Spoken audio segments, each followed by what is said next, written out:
What's good? It's RJ Rogers, 20-year millionaire. Rock with Hustle Hard.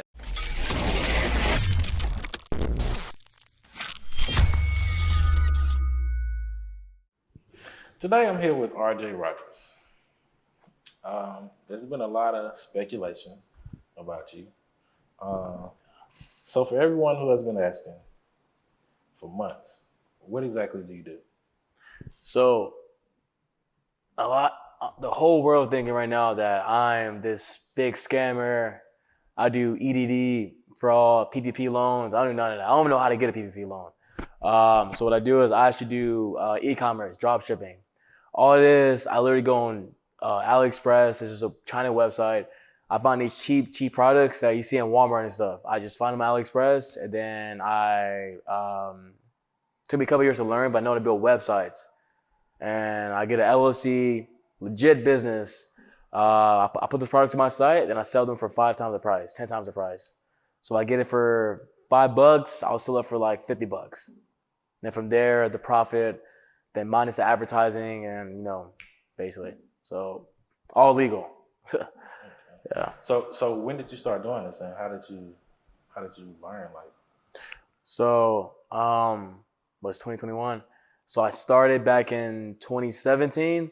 I saw an ad on Instagram. It's this guy. He's a scammer. I think he went to jail or something like that. But he bought BMW. This is back then, like when the BMWs were popular.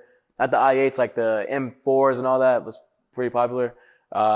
He bought it at 18. I was like, damn. I was 17 at the time. I'm like, how the fuck do I do this?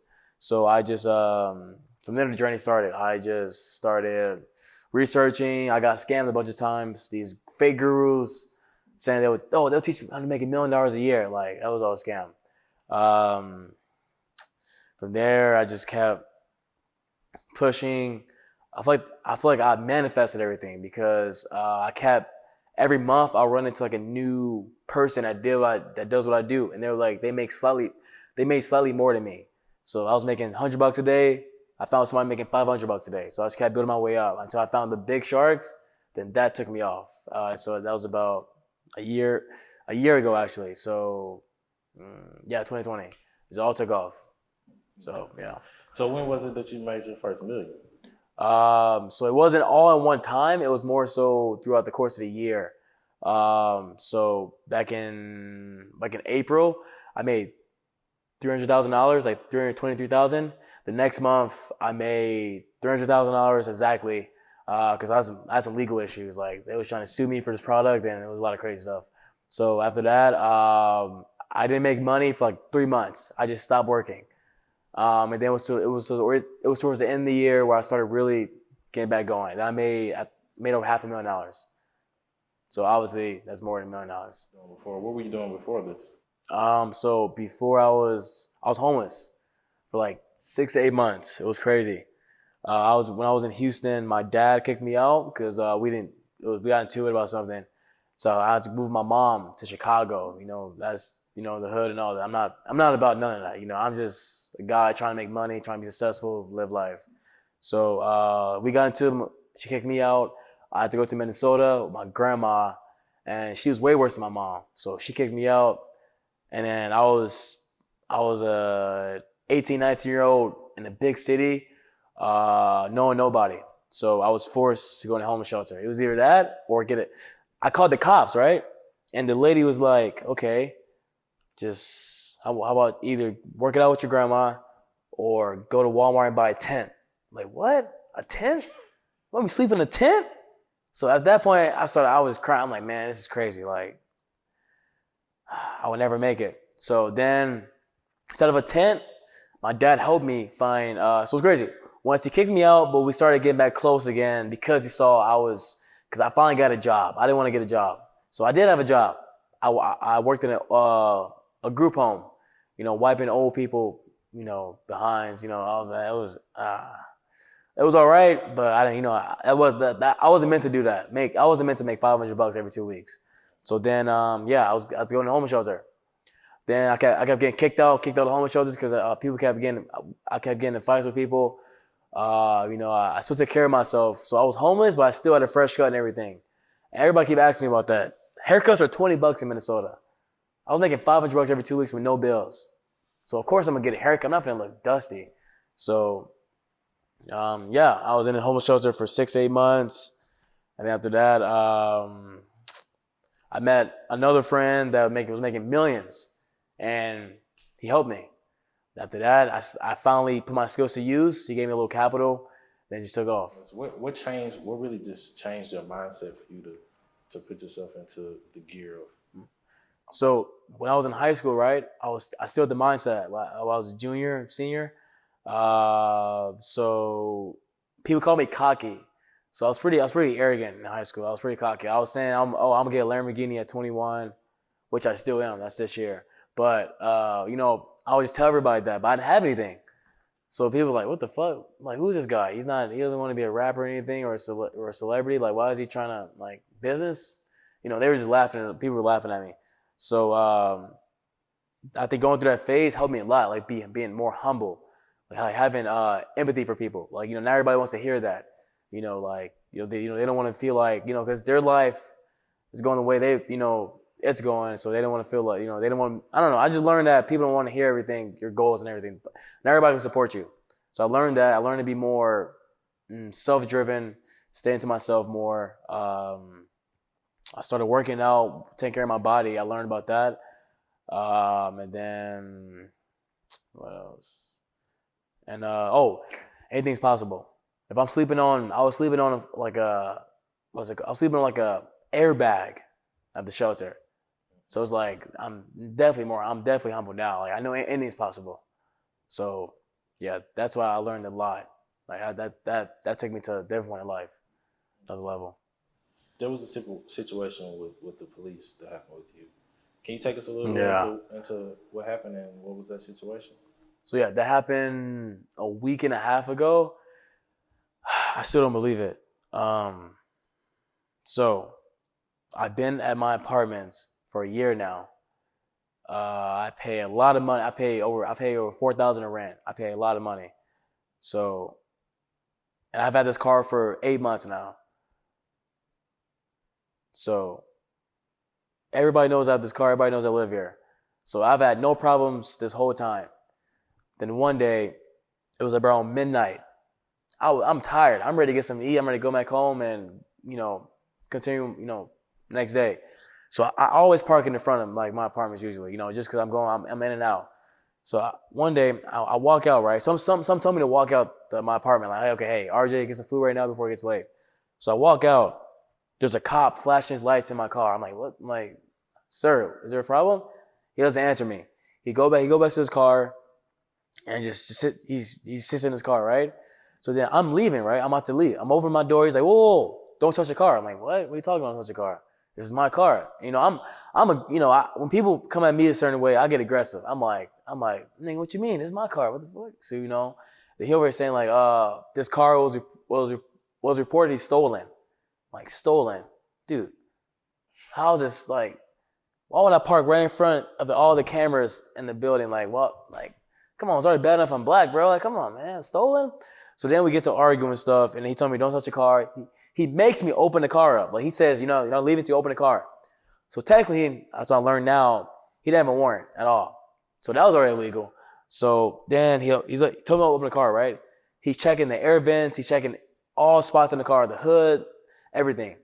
So I'm like, okay, if it was stolen, don't you check the VIN numbers and not the air vents?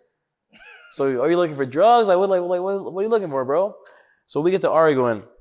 Then he's saying, I'm just going at it. I'm like, bro, how stupid can you be? I'm calling him stupid. I'm calling him a bunch of names. He was Hispanic, so I was calling him Spanish. I was saying a lot of bad things because I'm just angry. Like I worked so hard to get here. And now I got all these problems coming at me, and especially I see on the news every day about there's killings, cops doing wrong and stuff. So I'm like, what? This can't be me. It's not going to be me. So I have my camera out the whole time, of course. So then I gave my ID. He still didn't care. So okay. I went upstairs, grabbed my title, my receipt. I paid for the car and everything. I gave it to him. He still didn't believe me. I'm like, bro. Okay, he wants to play. So then he goes and calls 2 cops. So 2 cop cars pulled up. So it's 3 cop cars. It's like literally surrounding me. people passing by on their bikes and stuff downtown. They're thinking like it's an emergency, like they shot somebody. So then he goes on and says, then the new cop says, sir, we do random searches on cars. I'm like, what? So, okay, there's two sides of the streets. The side of the street I was on, and the other side of the street was another BMW. And it was a Caucasian male. He got in his car. I'm like, you check him? He's like, oh, no, we didn't. I'm like, so why are you checking me?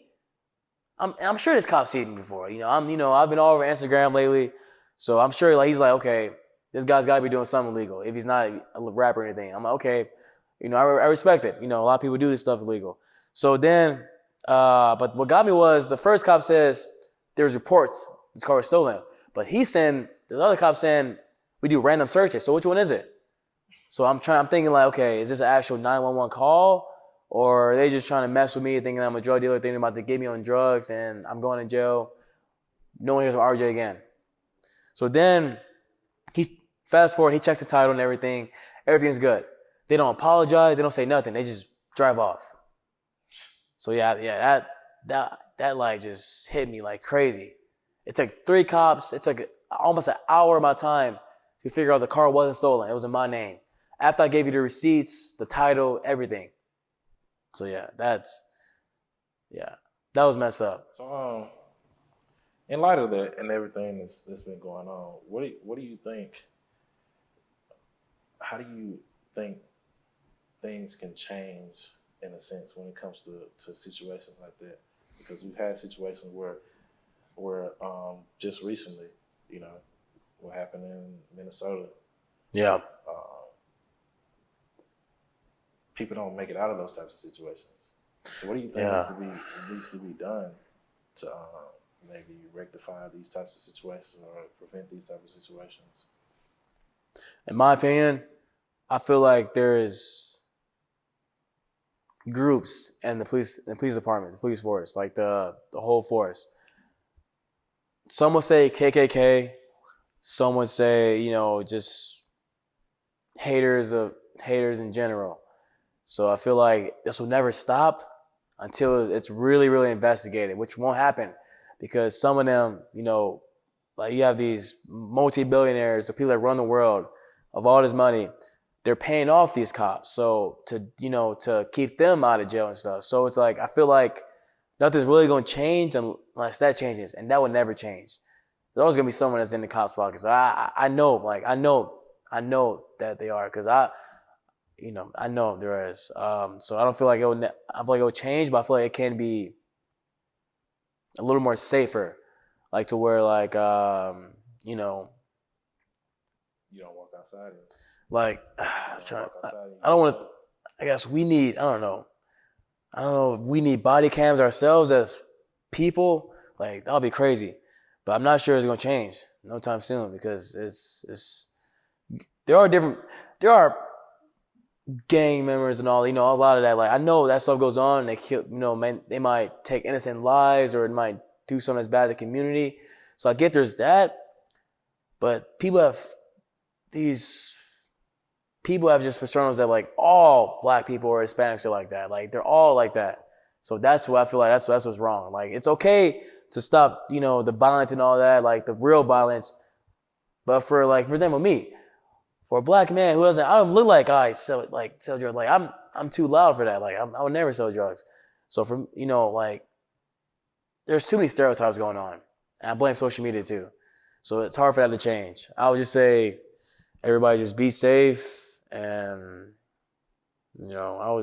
don't hate the cop, don't hate the police because there's good cops. I've had incidents where a few years ago I overdosed. And they found this is before the business and all that. They found drugs in the apartment I was at with my dad, and the cop let me go. It's a real story. So I know there's good cops out there. I didn't get arrested or nothing. So I would say just everybody just be safe. I'm not even sure. It's hard to tell now. So what advice do you have for people that have the $1 million mindset but don't know exactly how to go about it or where to start? There's many. I've many ways to say this, but the most easiest way for the young person watching this, or whatever, I would say, don't cut off your family, don't cut off your friends, but I would say don't expect everybody to be with you. Like, might be some of your part of family members that don't have the mindset, because think about it, and I'm being straightforward. Not everybody's a millionaire, or not everybody will become a millionaire. So it's like you have, especially if that's your family members, like you trusted all your life, you've been with all your life, they feed you and all that, they give you money, little dollars here and there. And also you come out and say, hey mom, hey dad, hey grandma, I'm gonna be a millionaire. They're laughing at you. That's what happened to me. They're like, what? Doing what? Doing business or whatever. It's like, okay, you don't want to go to the NBA, you want to go to the NFL, you don't want to be a rapper. Like, people, they think you got to be a celebrity or NFL player or NBA player or whatever to make money. They think you can't do business. So I would say, watch out for that. Don't tell everybody what you're doing. That's why I made a mistake in high school. I told everybody what I was doing. They all laughed at me. I got so much hate for no reason. I could have avoided all of that. So I would say, don't tell everybody. Make sure you stay focused. That's hard. You got partying. Well, if you're a girl, you got all these guys around you. If you're a guy, you got these girls, all that. So I would say try to stay focused as much as possible.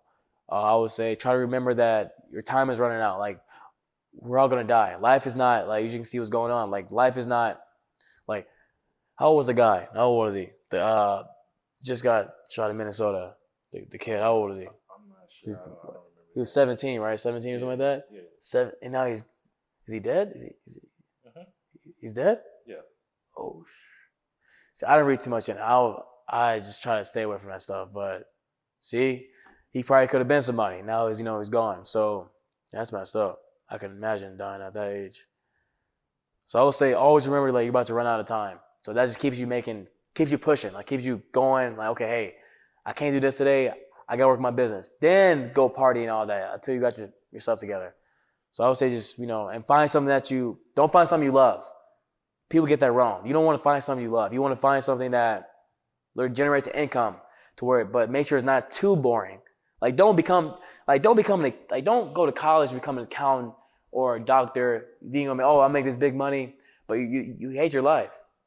Like, most doctors nowadays, like, yeah, I go to a doctor, I want them to have masters or whatever, PhD, but they're probably not happy with themselves. They're in so much debt, first of all. Yeah, they're making a little good of money, but you're like 50 years old, 60 years old, just making money that you could have made when you were maybe 25, 20, 30, whatever, so I would say find something that's a little more, make money a little more faster. A lot of people see you out with the Princes and rap a lot. How did you become cool with them? Ties. I had an associate. Her name was Jamelia. We don't talk anymore. But a few years ago, she reached out to me. She wanted to be my publicist and all that. So we made stuff work. And then Mike Prince Jr. He's Jay Prince Sr.'s. He's his first cousin. So they're real close. He always followed me on Instagram. I always forgot. Like, I didn't remember until recently, which is like about a year ago when I first moved back to Houston, that I'm like, oh, I seen him out at one of his clubs downtown. It's called Ghost. So once I saw, like, hey, Mike, you know me? He didn't know me. I get it. I grew up. I got all these. I'm different now. So I showed him who I was, and he remembered me. So after that, we just started talking more and more. And then I started going out there on the bowling. And then I met his brother. His name was D Prince. Like, D Prince, that's my guy. They're all cool with me. They tell me I'm very genuine. Like, I didn't come off them as like, hey, I want to use your guy's name for to get in the club. Like, that's what a lot of people do in Houston. I see it a lot. Or I'm like, hey, I don't want to ask you for your money, or I don't want to ask you, oh, can I meet this celebrity with you or whatever? Like, can I get a record deal? Like, I don't come to none of that. I just being genuine. I just want, hey, I'm a young guy. I'm on my grind. I feel like I should be connected with, who are the top speakers in the city. Who have a voice in the city. So we heard you were at Drake's private party. Yeah, that was a movie. What was that experience like? Man, that was a movie. I didn't even know Drake was in town. Like, obviously everybody knows who Drake is. So, but growing up, like, I watched Degrassi. So I watched, yeah. So growing up, like, seeing all, like you never think, like, you never ever even dream of you'll meet a person like that. Like someone who's that of status. Like you wish, like, I listen to Drake every day. I'm not gonna lie. People be capping about that. They say, "Oh, I don't like Drake," but what they do? He's I mean, he's good. He's a good artist. He's great. So I never thought I would meet him. Like it was crazy. Like I play that over and over in my head every week almost. I'm like, damn, I hear about Drake. I'm like, damn, okay, I actually met this guy. So Mike Prince, he tells me Drake's in town. I'm like, what? Oh, okay, cool. Okay, I'm cool. But at the time, I was at a club. I had my own section. I heard Drake was next door. So I'm like, hey, come over, Drake's here. But I'm like, I'm successful too. So I didn't want to seem like I see a lot of guys, they're groupies. So I don't want to say like, oh, I'm a groupie. Oh, Drake's here, let me run to him. I had my own girls in my section. I was doing my thing, getting drunk, doing my own thing. So okay, hey, I'll pass Mike. I'll see him. I'll meet him another day. Because I didn't think I was gonna meet him. He just said go there to be there. I'm not finna just be in the crowd looking at Drake. Like, no, I got money too. Then after that, it's like 4 a.m., 4 a.m. I'm driving home. Mike calls me. No, my bad. It was the next day, 4 a.m. I'm driving home. Mike calls me. He's like, hey, Drake's having a private party. Private. Come. I'm like, okay. So I had nothing to do. I'm like, okay, I'll go. I'll just stay out the mix. I'm just drink. Find a few girls there, a few models, whatever. Okay. So I went. It's cool. It's dark. So many girls. I saw Bow Wow. I met Bow Wow too. He's cool. I'm seeing Bow Wow. I saw YBN. Who else? I saw John Wall. Like, it was cool. Being around those type of people. Successful people. And then all of a sudden, I'm talking with Mike in the middle, very middle. Mike looks up. He's like, hey, Drake. I'm like, wait, what? Because someone bumped me. So, I'm like, okay, hey, it was security guard. So, okay, I didn't even look. I'm like, okay, they're probably fucked up. So I'm like, so I look right next to me. Drake's right here. I'm like, oh shit, what the fuck?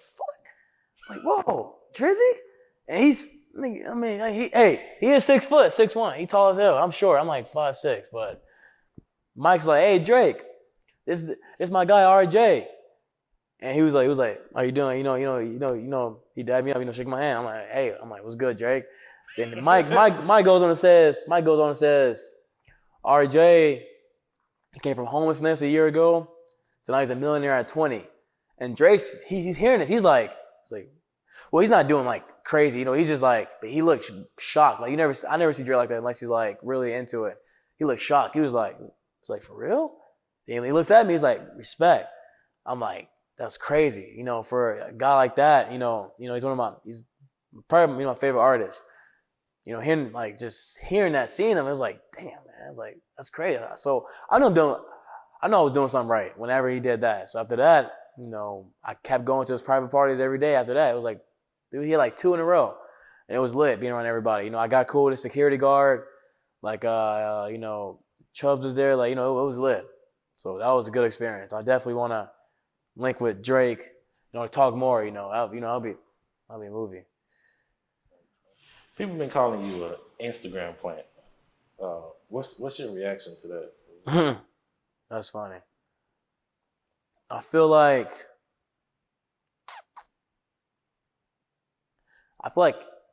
depends on what they mean Instagram plant. Like, is it just Instagram blowing up all of a sudden, or is it like, oh, I'm just coming out saying I'm a millionaire out of nowhere? I have all these nice things I'm flexing. If it's the flexing part, then no, I've been grinding for years. A lot of people know that. I already had like 8,000 followers before everything. So, I was already doing my thing, having followers and all that. That wasn't really nothing. But I was like, okay, hey, people like my story. And then, so I was like, okay, hey, let me try this, let me just see if I can get myself out there. So I started telling my story to blogs and stuff, different people, and then I just started, everything I did was, just started getting posted. It's like, damn, that shit's lit. And then so I just kept doing more things, like okay, flexing more, like, hey, this is me, this is what I have, but more so in like in an inspiration way, not just say, hey, I have this, f you. More so like I'll post a video of my car and be like, I went from having no car, this is my first car, to having a supercar. So it's like I feel like if that's the Instagram plan, then hey, I love it. People, when I go out, people know me. It's lit. Hopefully just the beginning. All right. So, what do you have to say for the people that want to get into the position that you're in? I would say it's tough. Like, I went through so much. Like, I would get in fights with my mom. I seen her get abused. It was a lie. So everybody doesn't go through that. Like, everybody goes through something else in their own way. So I would say use that as motivation for yourself. But try to transmute that to money, because everything in the world is money. As you can see nowadays, you got these OnlyFans now. It's crazy. Everything's money nowadays. You need money for everything. So like, try to find a way. I would say definitely do business. Become an entrepreneur. You want to be your own boss. Like, you don't want to be working a 9 to 5 the rest of your life until you're 50, 60, and then you finally have a retirement fund, and it's like, okay, I have $1 million, $100,000, but I'm 60. Like, not everybody's knees are good at 60. My knees are bad. Like, I can't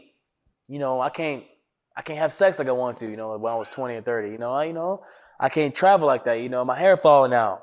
I didn't take care of my skin because I was working all my life. I didn't, now I'm ugly. Now I gotta be a sugar daddy now. Now I gotta, So it's like, I would say, try to get away from 9 to 5. Because people think a job is security.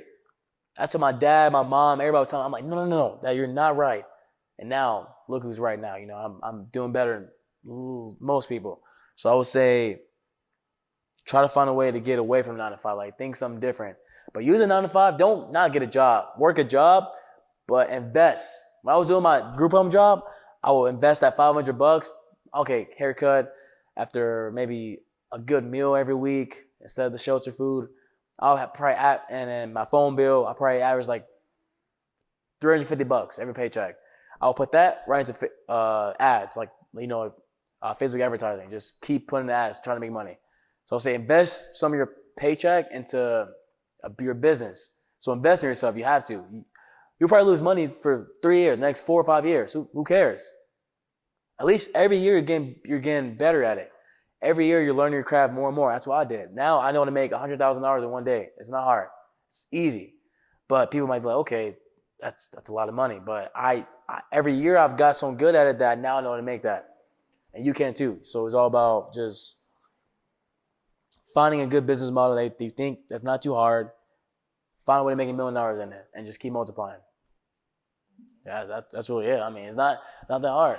What's your income goal for this year? This might sound crazy, but in revenue, it's not really a goal. It's more so of like, I'm going to hit it.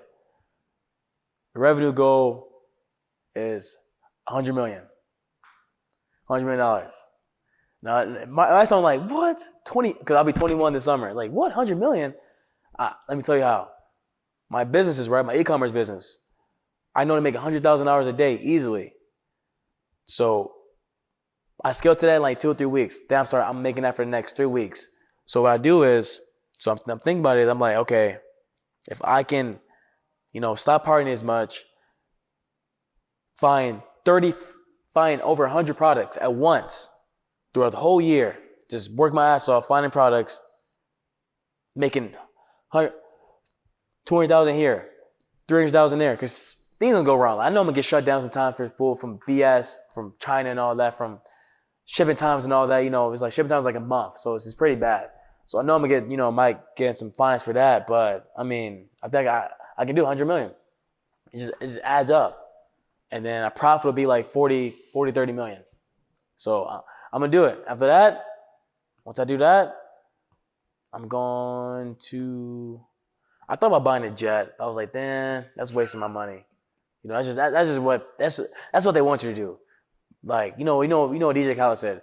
They want you to do. They want you to blow your money. They want you to go. They want you to be broke. So I'm gonna put millions and millions of dollars to real estate, and that should make me about $100,000 a month easily. And from there, just keep investing, just keep growing my wealth. So yeah, but 100 million. So I'll let the world know at the end of the year if I hit it or not. So I probably will. All right. Yeah. Well, thank you for sitting down with us, man. No problem. Thank you.